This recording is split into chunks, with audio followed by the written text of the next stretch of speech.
Assalamualaikum warahmatullahi wabarakatuh.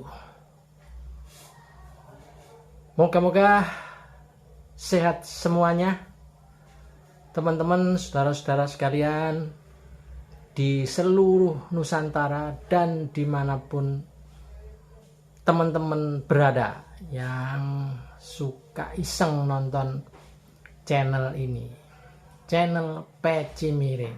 Saya mengingatkan, Peci Miring adalah channel yang mengajak berpikir agak miring-miring sedikit, agak tidak biasa. Jadi nanti jangan heran kalau nanti Anda yang sering mengikuti ini, sering mengikuti channel Peci Miring ini jadi ikut miring juga. Jadi ya untuk hiburan saja teman-teman. Tapi moga-moga cara berpikir miring ini menuju cara berpikir yang waras, kira-kira begitu. Baiklah, jadi ini masih soal presiden, wakil presiden, intinya soal memilih pemimpin. Tapi kali ini saya mencoba melihat dari sudut pandang kaitannya dengan ulama atau orang ahli ilmu atau kiai atau ajengan. Jadi begini teman-teman sekalian, biasanya musim pilpres begini kan banyak capres dan cawapres itu berkunjung ke tokoh-tokoh, ke ulama-ulama besar, ulama-ulama kiai, ulama-ulama top, ulama-ulama viral. Nah pertanyaannya, umat ini harus nurut ulama yang mana? Karena ternyata ulama itu banyak. Jadi ini ulama mana yang harus diikuti oleh umat atau rakyat? Jangan sampai salah kita mengikuti ulama, tapi ternyata ulamanya suka kentut alias suka batal. Intinya kira-kira memang ulama itu kalau dibagi ada dua.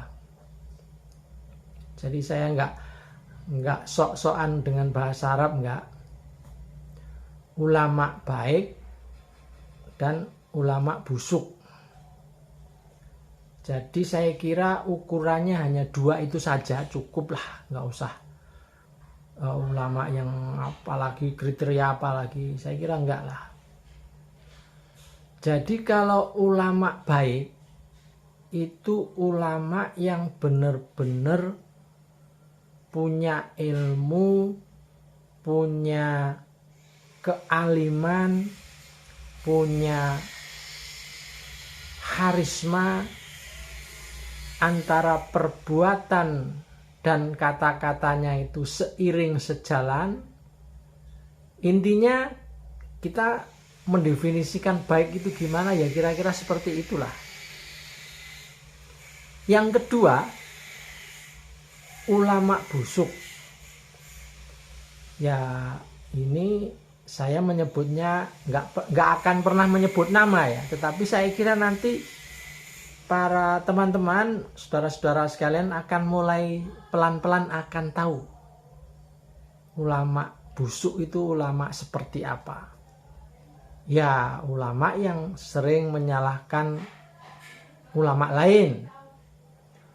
Ulama yang antara kata dan perbuatan sering tidak sama. Ulama yang pokoknya kebalikan dari ulama baik. Mungkin ulama yang sering nyebar-nyebar proposal, kalau bahasanya Gus Bahak kayak gitu. Ulama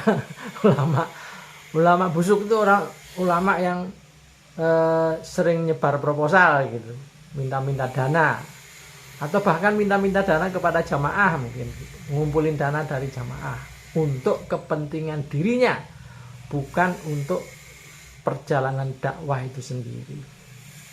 Tapi sekali lagi, ini memang sangat subjektif dan ini sebenarnya mudah banget membedakannya. Hanya memang umat ini, mohon maaf, namanya juga umat, bukan ulama gitu. Jadi umat atau rakyat ini kan mohon maaf orang-orang yang justru haus akan ilmu, haus akan pengetahuan, haus diberi petunjuk, diberi jalan. Nah, memang ada dua risiko. Kalau umat diberi petunjuk oleh ulama yang baik, ya bisa menempuh jalan yang baik juga. Tapi kalau umat ketemu dengan ulama busuk, ya mohon maaf, akan bahasa Jawanya itu keblasuk gitu. Apa bahasa Indonesianya keblasuk? Melewati jalan berliku, terjal dan tidak benar gitu. Jadi kira-kira begitu teman-teman, saudara-saudara sekalian. Nah, saya hanya memberi ciri-cirinya aja ya, memberi kisi-kisi ciri-cirinya. Jadi kalau ulama yang baik itu misalnya menunjukkan capres yang baik itu yang seperti apa, yang paham, yang peduli kepada keadilan, yang antara kata dan perbuatan itu tidak bertentangan. Nah, dan biasanya nih mohon sekedar kisi-kisi atau ciri-cirinya. Ulama baik itu ulama yang menjaga jarak dengan para penguasa atau calon penguasa. Jadi jarang ulama yang baik itu kemudian ikut-ikutan dalam acara deklarasi gitu. Itu nyaris tidak mau ulama baik itu. Jadi apalagi menonjol, tampil ke muka, tampil ke podium bahkan dengan banyak candaan, banyak guyonan, dan mulutnya itu penuh dengan sanjungan-sanjungan kepada penguasa atau calon penguasa. Nah, ini yang namanya, mohon maaf, ulama yang kurang baik. Jadi kalau ulama yang baik itu ulama yang sering menjaga jarak, bahkan nyaris tidak maulah berkunjung misalnya ke istana atau ke kantor gubernur, kantor bupati, atau pokoknya nggak mau gitu. Sebenarnya kalau dia didatangi pun sebenarnya juga enggan, pengennya itu kabur, pengennya lari, karena takut nanti akan salah dia dipandang oleh umatnya. Nah, sebaliknya kalau ulama yang busuk ya nempel terus sama penguasa atau calon penguasa, kemudian pokoknya gimana caranya dia sebenarnya, mohon maaf, hanya lebih banyak mempertimbangkan amplop. Tapi ini oknum loh ya, oknum ulama loh ya. Ini saya menyebut ini oknum. Tentu saya yakin semua niatnya juga baik, semua niatnya juga bagus.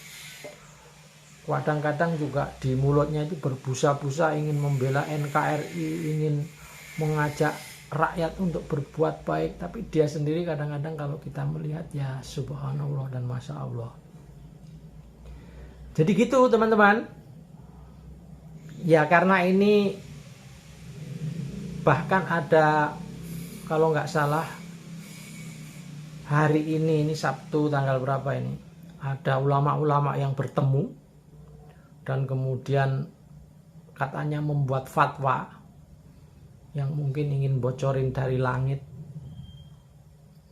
ingin mengajak umat untuk memilih salah satu capres tertentu. Ya boleh-boleh saja, tapi saya sekedar memberikan gambaran kepada para jamaah YouTubiah jamaah netizen, kita semua tidak perlu dan tidak harus mengikuti saran ulama yang busuk. Jadi, nah ciri-cirinya seperti apa? Saya kira seperti sudah saya sampaikan tadi. Oleh karenanya, ini penting banget. Presiden ke depan ini adalah presiden yang harus peduli kepada umat Islam. Mungkin peduli, ya mungkin contohnya mungkin baca Qur'annya bagus, bisa khutbah kalau pas Jumatan itu. Terus apa lagi? Ya betul-betul punya empati dan simpati kepada umat Islam. Itulah kira-kira presiden yang harus diikuti.